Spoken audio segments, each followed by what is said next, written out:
E vamos já à conversa aqui em estúdio, connosco Pedro Borges Lemos, advogado, também Celso Filipe, diretor adjunto do Jornal de Negócios. Boa tarde a ambos, obrigado pela vossa presença. Celso, começando por ti, e esta questão ainda de portagens, de que o Irão exige aos navios que paguem portagens para passar pelo Estreito de Hormuz, há muitas críticas à legalidade. Esta hipótese de se portajar e aceitar que o Irão coloque limites à circulação continua a ser viável?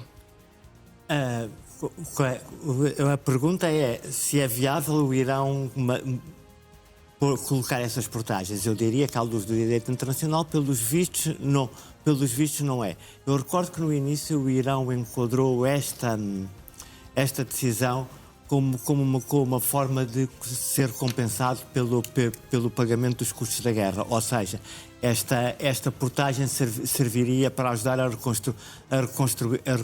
reconstruir o país.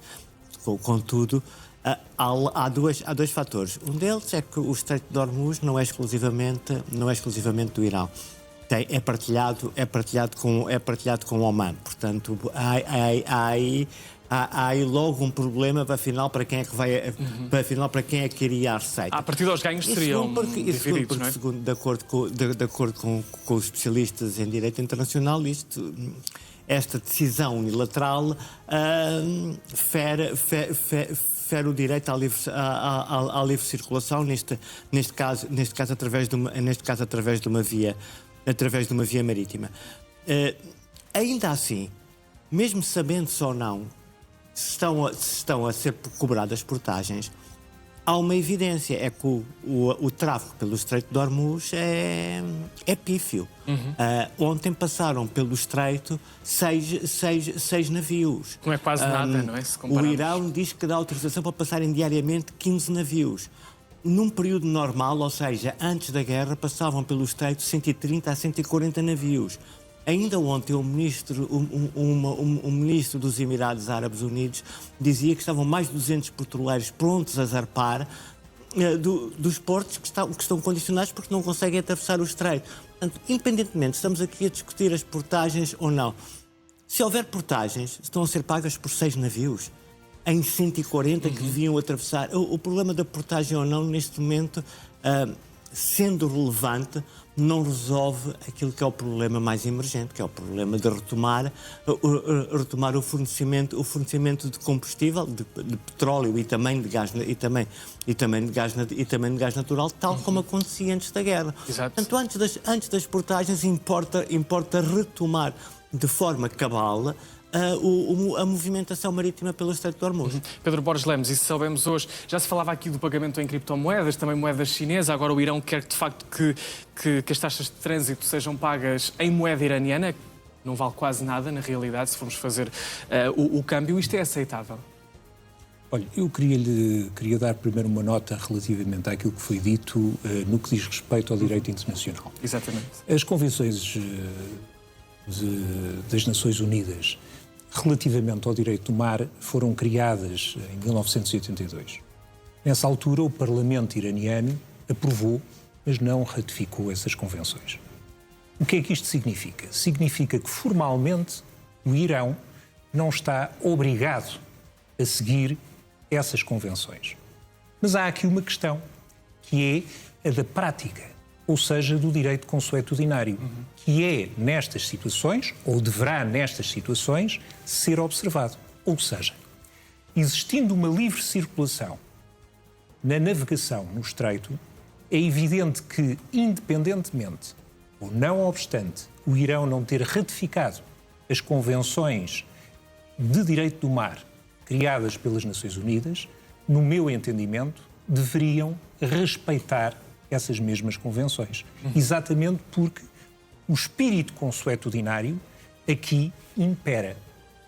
E, portanto, E à luz deste tal direito consuetudinário, o Irão está a violar o direito internacional. Tal e qual.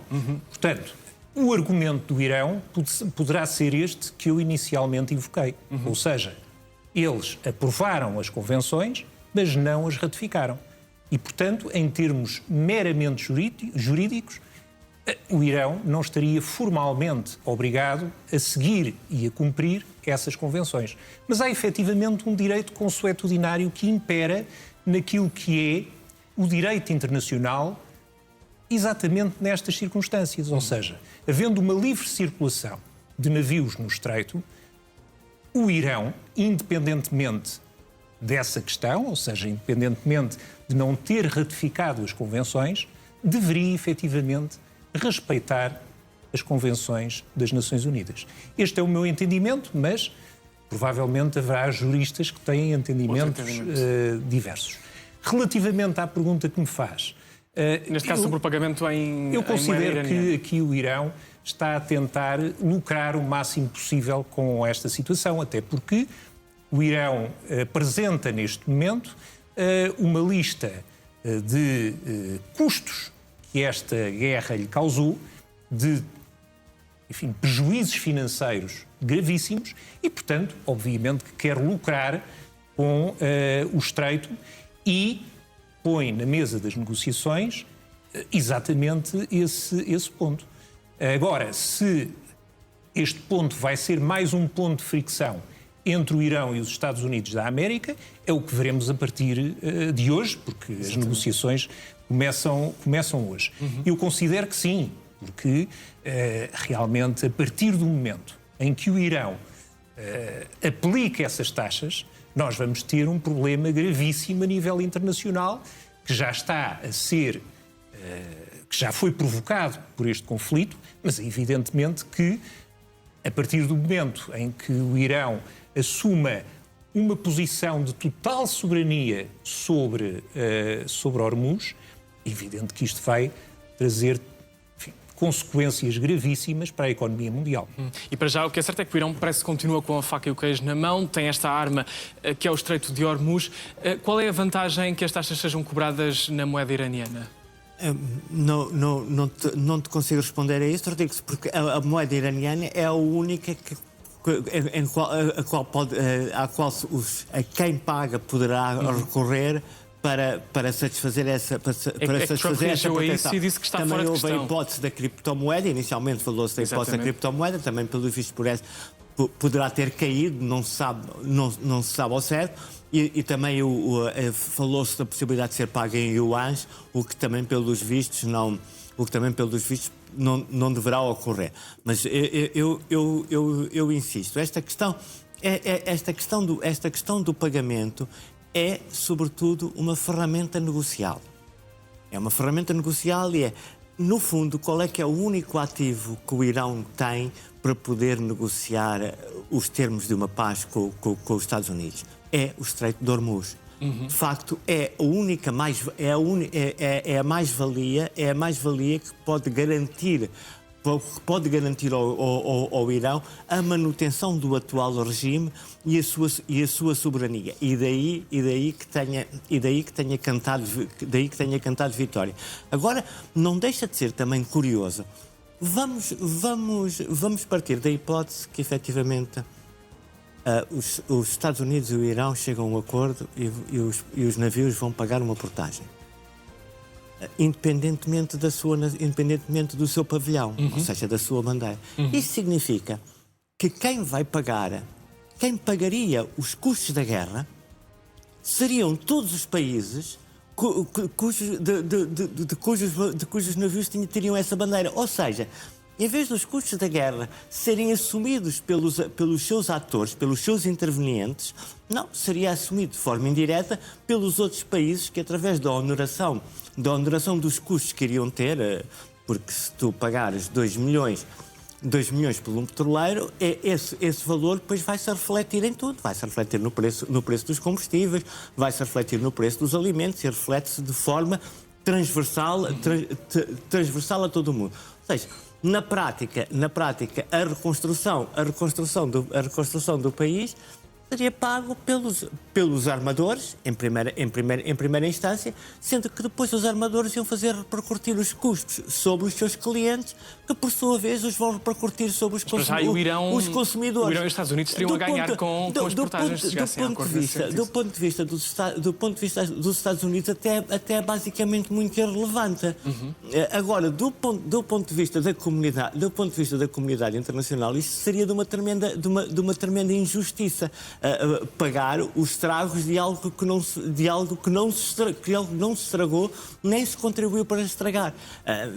Mas ainda assim, eu sublinho, o Estreito de Hormuz já existia há mais de 2000 anos, que sabemos que é uma via fundamental, mas ganhou uma importância política que até agora não tinha, porque o Irão, como Pedro estava a dizer, embora não tivesse ratificado a tal convenção, sempre permitiu que os barcos passassem livremente.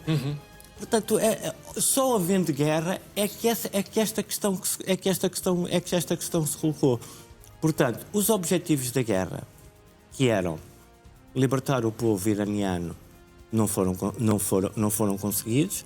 Mudar o regime, idem aspas, deteriorou-se imensamente a capacidade militar do Irão, é verdade, assim como possivelmente a sua capacidade de produzir armas nucleares, mas em contrapartida deu-se-lhe uma arma poderosíssima que ele não tinha utilizado até agora, que era o Estreito de Hormuz. Exatamente. E também daí que Donald Trump tenha feito aqui mais uma ameaça, de certa forma, na Truth Social hoje. Eu vou citar: é bom que o Irão não comece a cobrar taxas no Estreito de Hormuz. É um aviso de Trump. Mas quanto é que valem as ameaças de Donald Trump neste momento? Olha, as ameaças de Donald Trump valem tanto quanto o seu raciocínio e a sua lógica errática. Portanto, ninguém pode levar muito a sério, até porque Trump avança e recua. Agora, há aqui um ponto essencial nesta discussão e que eu não sei como é que o Paquistão e, eventualmente, a China vão conseguir convencer aqui o Irão e os próprios Estados Unidos, que é a questão da confiança. Ou seja, é absolutamente essencial que, na mesa das negociações, as partes confiem uma na outra. Ou, pelo menos, haja, digamos que, uma reserva de probidade moral no sentido de se chegar a um consenso, a uma solução definitiva para este caso. Eu lembro que o cessar-fogo, nós temos vários exemplos, não é geralmente uma coisa definitiva. E há muitas situações em que as tréguas são absolutamente transitórias. Nós vemos há 3 anos, ou há quase 3 anos, no Sudão, que há várias situações que apontam para tréguas, para cessar-fogo, mas que acabam por abortar. Ou mais recentemente na República Democrática do Congo, onde Trump disse ter conseguido fazer a paz, mas, no obstante, a guerra continua. Tal e qual. Portanto, estas circunstâncias são circunstâncias que levam a que entendimentos desta natureza possam colapsar. E volto a dizer, tendo por trás intervenientes como os Estados Unidos, o Irão e, sobretudo, Israel, que o Irão não reconhece e, portanto, não está na mesa das negociações, mas é aqui um ator importantíssimo, porque ele, inclusivamente, continua com as ofensivas. E também não se percebe se o poder dentro do Irão está perfeitamente alinhado. Exatamente. Mas até há quem diga que, neste momento, a Guarda Revolucionária tomou a dianteira relativamente ao regime dos clérigos, não é? O que, de alguma forma, pode pôr em causa o regime teocrático que existe desde 1979. E, portanto, esta ausência de probidade moral das partes, esta ausência de confiança das partes uma na outra, pode realmente aqui gerar, das duas uma, ou a impossibilidade de se fazer um acordo a curto prazo, ou, fazendo-se um acordo, esse colapsar em pouco tempo. Portanto, não vejo aqui com muito otimismo estas negociações que vão ser intermediadas pelo Paquistão mas e pela China. Mas há aqui um ponto de pressão. Temos que avançar. Só um ponto de pressão. Por um lado, nós sabemos que o Irão e o regime iraniano têm uma enorme vantagem, que é não tem opinião pública, controla a opinião pública e o fluxo de informação e, portanto, não tem que se haver nem com oposições, nem com essas coisas, pode decidir a seu bel prazer. O mesmo não se passa com os países democráticos, e caso dos Estados Unidos. E ainda há pouco, há cerca de meia hora, soubemos que a inflação nos Estados Unidos disparou para 3,3% e à boleia da subida dos custos energéticos. Isso significa que a vida está mais cara também para os norte-americanos. E, portanto, isto é um fator adicional de pressão sobre Donald Trump para que chegue a um entendimento com o Irão. Exato. Ainda por cima estamos em ano de eleições.